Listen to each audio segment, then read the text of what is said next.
Lightning या आकाशीय बिजली कुदरत के कई खूबसूरत नज़ारों में से एक होता है और साथ ही साथ यह कुदरत के भयानक पहलू को भी दर्शाते हैं।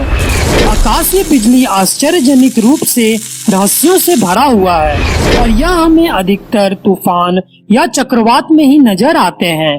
पर यह आकाशीय बिजली होती क्या है? क्या उन्हें तूफानी बादलों के अलावा अन्य जगहों पर भी देखा जा सकता है? ये कितने प्रकार के होते हैं? और सबसे बहुचर्चित सवाल तो यह है कि इनकी उत्पत्ति कैसे होती है? इनमें बिजली के तरंगे कहां से उत्पन्न होती हैं? तो स्वागत है दोस्तों आपका हमारे YouTube चैनल पे और हम आपको हाईली रिकमेंड करते हैं कि आप इस वीडियो को देखने से पहले हमारे क्लाउड्स वाले वीडियो को जरूर देखें, जिसकी लिंक हमने आई बटन और डिस्क्रिप्शन बॉक्स में दे रखी है। तो आइए शुरू करते हैं और हम यह उम्मीद करते हैं कि आपको हमारा यह वीडियो पसंद आएगा। संसार में किसी भी प्राकृतिक घटना ने इतना भय, रोमांच और आश्चर्य उत्पन्न नहीं किया है जितना कि आकाशीय बिजली से उत्पन्न होता है। आकाशीय बिजली को अगर एक आसान भाषा में समझा जाए तो यह एक प्राकृतिक रूप से उत्पन्न होने वाला इलेक्ट्रोस्टैटिक डिस्चार्ज है, जिसके दौरान वायुमंडल या जमीन में दो विद्युत आवेशित क्षेत्र अस्थायी रूप से खुद को बराबर या न्यूट्रल करते हैं। अब आइए यह जानने और समझने की कोशिश करते हैं कि आकाशीय बिजली बादलों से कैसे उत्पन्न होती है और इनका धरती से टकराना या गिरने का क्या मतलब होता है। आकाशीय बिजली अधिकतम मिड लेवल क्लाउड्स में ही दिखे जाते हैं। आकाशीय बिजली के निर्माण की प्रक्रिया बादलों के निर्माण के समय से ही शुरू हो जाता है। जैसा कि हमें यह पता है कि बादलों का निर्माण छोटे और बड़ी बूंदों के अलावा आइस पार्टिकल्स और धूल के कणों के साथ मिलकर होता है।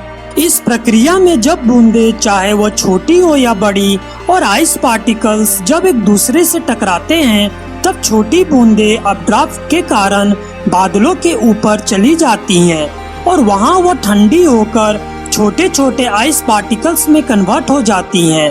अब बड़ी बूंदें या बड़े आइस पार्टिकल्स अपने भारीपन के कारण बादलों के सतह पर आ जाते हैं। इनके आपस में टकराने के वजह से इनमें चार्जेस अर्थात प्रभार डेवलप हो जाते हैं। और जैसा कि हमें पता है कि चार्जेस दो तरह के होते हैं, पॉजिटिव और नेगेटिव चार्जेस।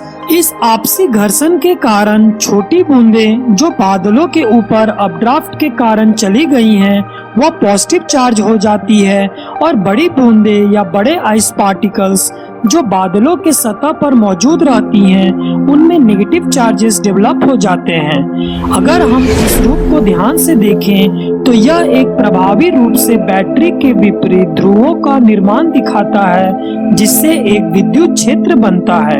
अब बादलों के सतह पर नेगेटिव चार्ज के वजह से धरती के सारे नेगेटिव चार्ज पीछे चले जाते हैं, क्योंकि यह चुंबकीय का नियम है कि अगर दो चुंबक जिनके चार्जेस सेम हो वे एक दूसरे से कभी नहीं जुड़ेंगे, और अगर दो चुंबक जिनके चार्जेस डिफरेंट हो वे तुरंत जुड़ जाएंगे। इसी प्रकार बादलों के सतह पर नेगेटिव चार्जेस के वजह से धरती के सभी नेगेटिव चार्ज पीछे या दूर हो जाते हैं और पॉजिटिव चार्जेस आगे खींचे चले आते हैं। अब चुंबकीय सिद्धांतों के अनुसार दो अलग अलग चार्जेस एक दूसरे को अट्रैक्ट करते हैं, तो इसी प्रकार पॉजिटिव चार्ज धरती से ऊपर उठकर नेगेटिव चार्ज की तरफ जाने की कोशिश करते हैं और इस प्रक्रिया में पॉजिटिव चार्जेस की मदद धरती के बड़े बड़े बिल्डिंग्स या पेड़ पौधे करते हैं। तूफानी या चक्रवात के समय पॉजिटिव चार्ज धरती के बिल्डिंग के ऊपर मौजूद रहते हैं, और जब दोनों चार्जेस एक दूसरे के निकटतम दूरी पर मौजूद रहते हैं तब वे एक दूसरे को अट्रैक्ट करते हैं ताकि वे अस्थायी रूप से स्टेबल हो जाएं। और इसी प्रक्रिया के दौरान एक चमकदार रोशनी दिखती है, और इस चमकदार और अभूतपूर्व रोशनी के दिखने के बाद एक जोरदार आवाज सुनाई देती है, जिसको हम थंडर या बादल गरजना भी बोलते हैं।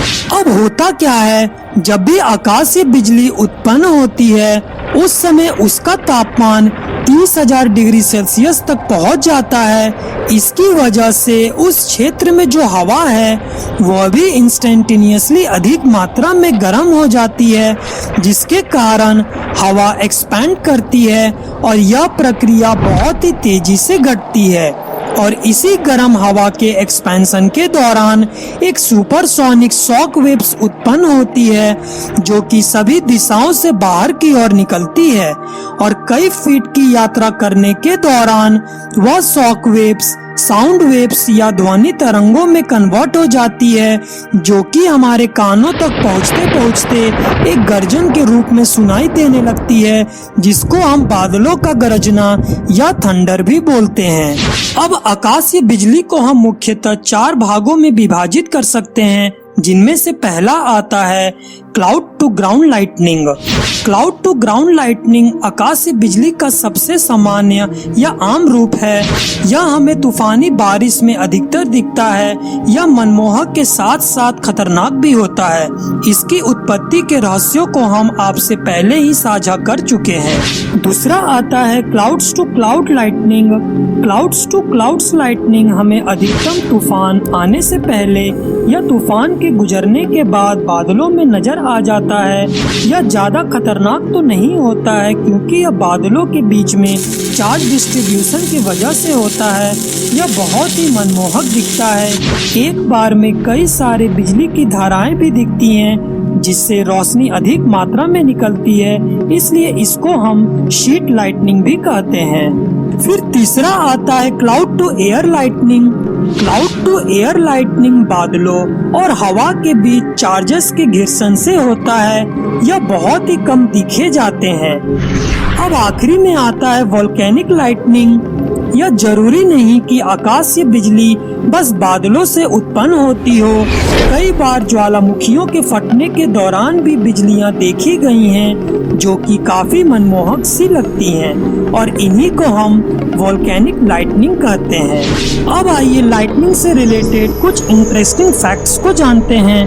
दोस्तों, क्या आपको पता है कि अगर आकाशीय बिजली रेतीले स्थान पर गिरती है तो उस स्थान पर ग्लास के रूप में क्रिस्टल्स जैसे पदार्थ नजर आने लगते हैं, और वेनेजुएला के शहर लेक मैरासाइबो धरती का सबसे आकाशीय बिजली ग्रसित क्षेत्र है, जहां हर दिन तूफानी मौसम के समय मिनिमम 40,000 बार बिजली गिरती है। इस लिहाज से वहां हर घंटे 1600 के करीब बिजली गिरती है।